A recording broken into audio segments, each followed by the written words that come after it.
When Floyd Mayweather Jr. finally broke his silence on Jake Paul versus Gervonta Tank Davis, he didn't waste any time with pleasantries. He said what he always says: some people know how to fight, and some people know how to sell fights. And he made it clear which category each man belongs in.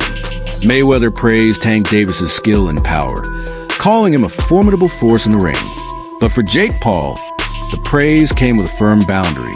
As long as he continues to fight MMA guys and YouTubers, Mayweather said, he's going to continue to look good and shine.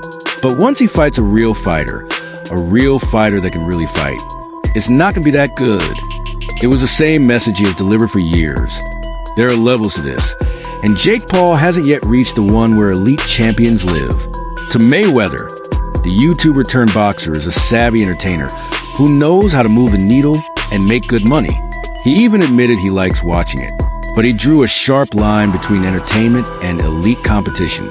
In his view, a matchup between Jake Paul and a prime Tank Davis would be purely for a payday, not for prestige. A win over Paul would add nothing to Tank's legacy, but a loss would be disastrous. Mayweather's take wasn't a personal attack. It was a business reality from a man who mastered the business of boxing better than anyone in history.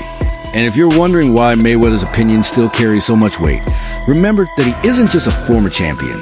He's an architect of the modern pay-per-view era. He understands how to build a spectacle, how to turn a rivalry into a global event, and how to make sure the numbers on the contract match the noise and headlines. So when he says a fight is about money, it's not an insult. It's an observation from the man who wrote the playbook. That playbook is exactly what seems to be guiding Gervonta Davis as he heads toward a November exhibition with Jake Paul in Atlanta.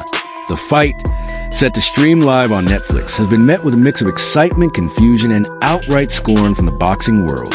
At the heart of the debate is a simple, unavoidable fact: the massive size difference between the two men. Paul, a natural cruiserweight, often weighs in around 195 to 199 pounds and stands over 6 feet tall. Davis is a lightweight champion who has built his career at 135 pounds and stands 5'5" 1/2 inch. We're not talking about a small jump in weight. We're talking about a difference of nearly 65 pounds and a significant reach advantage. In a sport built on weight classes, that kind of disparity is impossible to ignore. British heavyweight Dave Allen was one of the first to call the matchup farcical. He said that while Davis could probably flatten Paul, the whole event feels like a cash grab for both sides. Promoter Eddie Hearn echoed that sentiment, suggesting that Davis might be half checked out of the sport and more interested in a big payday than in defending his championship legacy. Hearn's point wasn't that Davis can't fight anymore. It was that his priorities may have shifted. When a fighter starts thinking more about the paycheck than the performance, it changes the way they prepare and the way they compete. For boxing purists, the matchup feels like a betrayal of the sport's core principles. Weight classes exist for a reason: to ensure fair and safe competition. When you put a lightweight in with a cruiserweight, you're not just bending the rules, you're breaking them. Boxing writer Keith Idec was quick to point out that any athletic commission that sanctions this as a legitimate professional bout would be acting irresponsibly. It's just not safe for someone that big and someone that small to fight each other, he said. The only way to make the fight happen is to label an exhibition, which comes with its own set of modified rules, often shorter rounds, larger gloves, and understanding that the bout is more about entertainment than a definitive outcome. That's a point Dave Allen hammered home as well. He sees Jake Paul as a decent area-level fighter who trains hard and respects the sport, but he also recognizes Paul's limitations.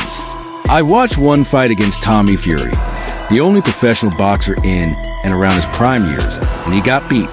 Allen said, to him, Paul's record against retired MMA fighters and other non-boxers doesn't prove he's ready for an elite talent like Tank Davis, regardless of the size advantage. Allen's final verdict was blunt: I certainly wouldn't be paying a penny to watch it. It's just absolutely ridiculous. He argued that if Davis is in his prime, he should be chasing legacy fights against other champions in his division, like Teofimo Lopez or Shakur Stevenson, not taking a big money exhibition against a much larger opponent. Lamont Roach Jr., who fought a controversial draw with Davis earlier this year, was even more direct. He accused Davis of ducking their rematch in favor of a more lucrative spectacle. I told y'all from the beginning, "I got the skills to pay the bills," Roach said, expressing his frustration that a legitimate title rematch was being sidelined for a crossover event. He even hinted that if the Davis fight doesn't materialize, he'd be open to facing Shakur Stevenson, another top fighter in the division. Roach's comments highlight a growing tension in the sport. What happens when a mandatory title defense is less appealing financially than a high-profile exhibition? For fighters like Roach, it feels like being pushed to the back of the line for reasons that have nothing to do with boxing. Of course, not everyone sees the matchup as a total farce. Manny Pacquiao, a legend who's fought across multiple weight classes, gave Jake Paul a nod of respect. He has talent. Pacquiao said in an interview he can fight in a real boxing match, so he can be a boxer. However, Pacquiao also stressed that boxing needs competitive matchups, not just exhibitions. He even threw his own name into the mix, saying he'd be willing to fight Tank Davis if Davis would move up to 145 or 147 pounds. That's a far more reasonable weight jump than the one required to face Jake Paul, and underscores just how much of an outlier the Paul Davis matchup is. Even UFC President Dana White, who has had a long and often contentious public rivalry with Jake Paul, has offered some grudging praise.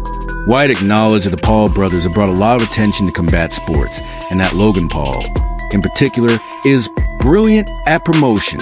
He's also been clear that he doesn't think Jake's fights are fixed, just that he's been fighting opponents who are far past their prime. White's take, much like Mayweather's, separates the business from the sport. He recognizes that Jake Paul knows how to get people to watch, even if what they're watching isn't elite-level boxing. So, how does a fight like this even come together? The answer, as always, is money. The proposed catch weight of 195 pounds is a number that has left many fans shaking their heads. For Davis, a natural 135-pounder, to even consider fighting at that weight seems absurd. But as one commentator pointed out, the hypocrisy in the boxing community is thick. "I've been trying to figure this out," he said.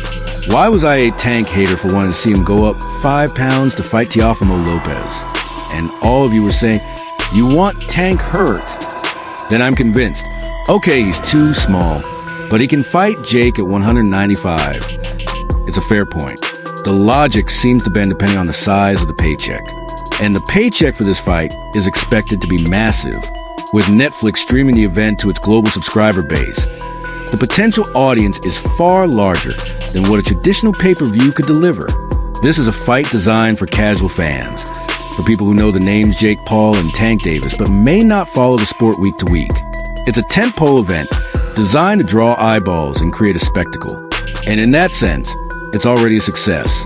The internet has been buzzing since the announcement, with everyone from hardcore boxing fans to casual observers weighing in.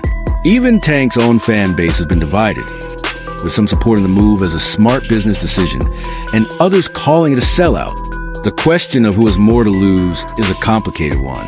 On the surface, it seems like Davis has everything to lose and little to gain. A win over a YouTube-turned boxer won't enhance his legacy, but a loss would be a stain on his record that he could never erase. For Jake Paul, the opposite is true. Even a competitive loss to a pound-for-pound talent like Tank Davis would earn him a new level of respect in the boxing world. A win, however unlikely, would be the upset of the century. Paul seems to understand this dynamic, and his confidence has been unwavering. He believes his size, strength, and dedication to the sport will be enough to overcome Davis's skill and experience. Many analysts, however, remain unconvinced. They see the fight as a modern-day David and Goliath story, with Davis as a smaller but more skilled fighter. They point to Davis's knockout power, his speed, and his ring IQ as the factors that will ultimately decide the fight. They argue that while Paul has improved, he still lacks the defensive polish and instincts of a world-class boxer. One commentator predicted that the fight will be boring as hell, with Davis jabbing to body and moving, while Paul misses with big, looping overhands. It's a cynical take, but it's one that's shared by many who believe the size difference will force Davis to fight a cautious, defensive fight. This is where the exhibition label becomes so important. An exhibition is not a fight to the finish. It's a performance, designed to entertain without either fighter taking unnecessary risks. That's why many insiders believe the bout will go the distance. with both men putting on a good show, but neither truly going for the knockout. It's a safe bet for both fighters. Davis gets a massive payday without risking a loss on a professional record, and Paul gets a chance to share the ring with a superstar without facing the full force of his power. There's also a sense that Davis may be looking at this fight as his swan song. He announced in late 2024 that he planned to retire after 2025, citing frustration with the pressures of the sport. At a recent press conference, he was even more direct, declaring, "I grab money, I'm out." This exhibition could be his way of cashing in one last time before hanging up the gloves for good.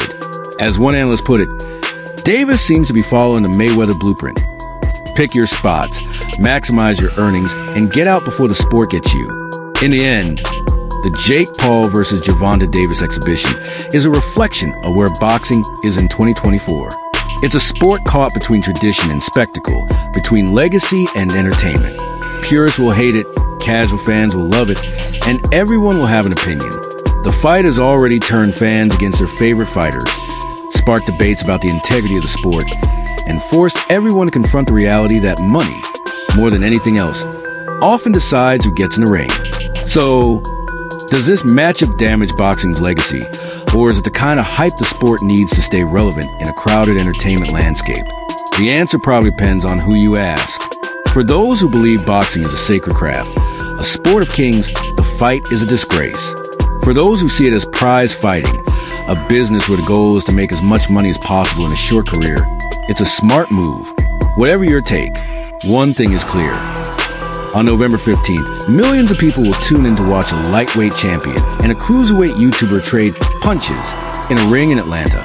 They'll watch because it's a spectacle. They'll watch because it's a curiosity. They'll watch because, in a world of carefully managed careers and risk-averse matchmaking, this is a kind of bizarre, unpredictable event that reminds us why we fell in love with fighting in the first place. It may not be real boxing in the traditional sense, but it's real entertainment. And in 2024, that might be all that matters. What do you think? Is this fight a harmless spectacle or a dangerous precedent for the sport of boxing? Does Jake Paul have any real chance against a fighter with Tank Davis' skill? Or is the size difference simply too much to overcome? Drop your verdict in the comment.